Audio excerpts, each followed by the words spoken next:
Welcome to Bad Gear, the show about the world's most hated audio tools. It has become common practice for old school synth manufacturers, and I mean Roland, to squeeze every penny from their great 80s legacy. Toy-ish digital clones, even smaller fridge magnet-sized synth reimaginings, and I totally want a pair of TR-808 Pumas. Today we are going to talk about the ZZ-101. This compact 1985 Phase Distortion synth was Casio's first foray into the world of professional keyboards, and given the fact that it was used by, well, everybody can only mean one of two things. Casio doesn't like money, or it's a really bad synth. At the first glance, the little 101 is ticking all the where we are going, we don't need roads boxes.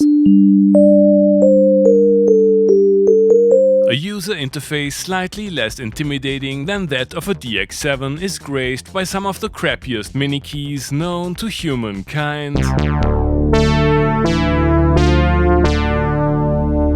and a collection of relentlessly cheesy 80s presets.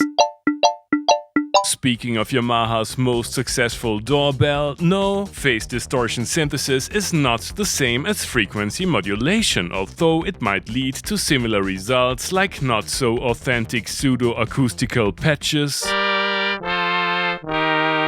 bells, and functional basses. It does, however, allow for sounds that have a reputation of having a more analog feel to them. And the behavior of PD engines tends to be somewhat more predictable. The foundation of ZZ patches is a small selection of basic and not so basic waveforms,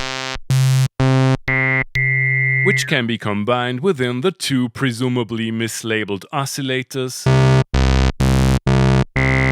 and modified in their overtone structure over time using dedicated envelopes quite similar to the filter envelope of a subtractive synthesizer. These envelopes are identical to the ones for amplitude and pitch,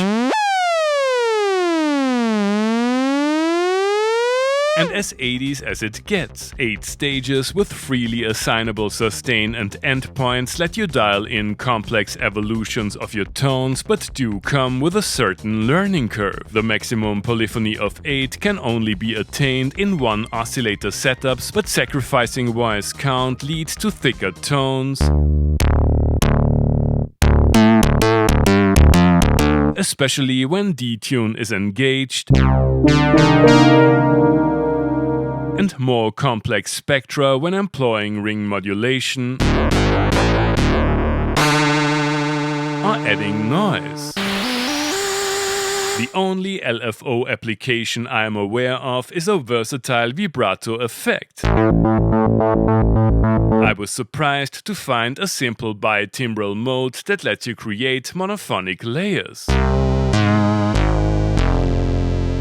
Nice. Portamento is easy to dial in, and Initialize, a true pro feature, lets you reset sections of the engine while leaving the other parts untouched.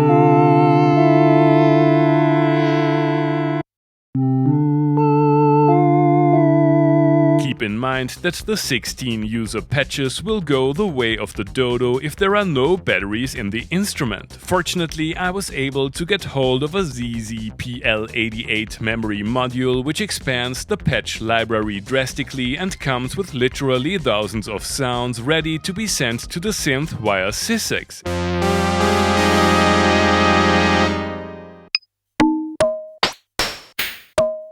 It almost feels like cheating. It doesn't come as a surprise that the little keyboard can be used as a keytar with audio and power connectors to the right hand side and a humble MIDI duo with arcane implementation of the standard. Plastic feel aside, the instrument is robust, and this one is in great shape for a machine in its late 30s. Prices on the used market are what they are. Real keyboardists might opt for its bigger sibling, the ZZ-1, and thanks to Florian Schreivogel of Global DJs for lending me another gem from his collection. Synth manufacturers, and I mean Behringer, have resurrected even the most obscure instrument designs of the days of yore. Is it time for a Phase Distortion revival?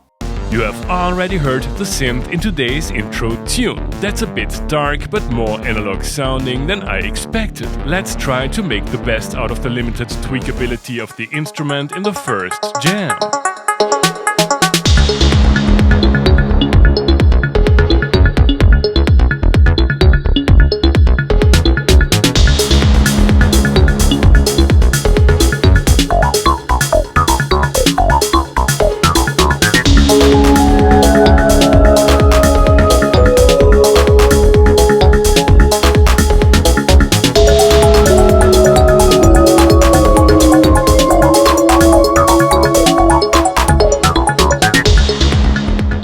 I deeply enjoyed that one. Rubbery tones with a hint of analog spice and a warmer take on what you would expect from a vintage FM synth. It's a pity that the patches aren't tweakable in real time. Programming sounds from scratch isn't hard, but the old school envelopes make it somewhat inconvenient. Time to program some bass and fill up the arrangement with a few patches from the memory module.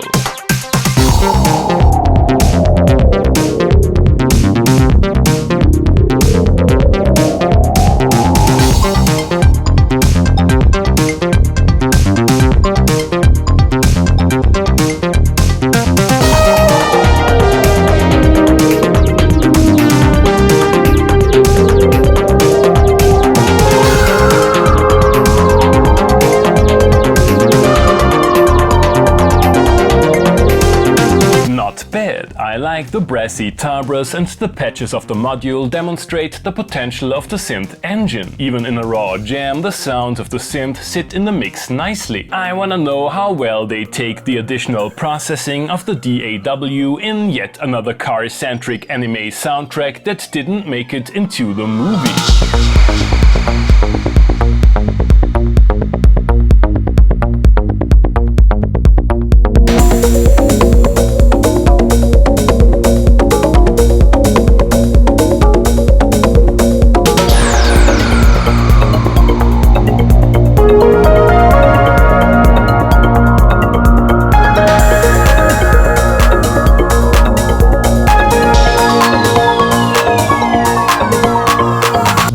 It is understandable that synth brands with a long tradition, and I mean not only Yamaha, don't want to face the challenges of resurrecting their vintage analog instruments. However, as synths like the Rephase DX have shown, creating an upgraded clone of a simple digital synth like the ZS101 based on the original design can be R&D money well spent. Because regardless of how much I like the underlying engine, the archaic workflow, abysmal keyboard and primitive implementation of more or less everything can be quite a buzzkill. While other manufacturers are facing criticism for releasing toy-like takes on their classic instruments, Casio should be safe in this respect. Their synths were considered to be toys all along. Thanks for watching and see you next time.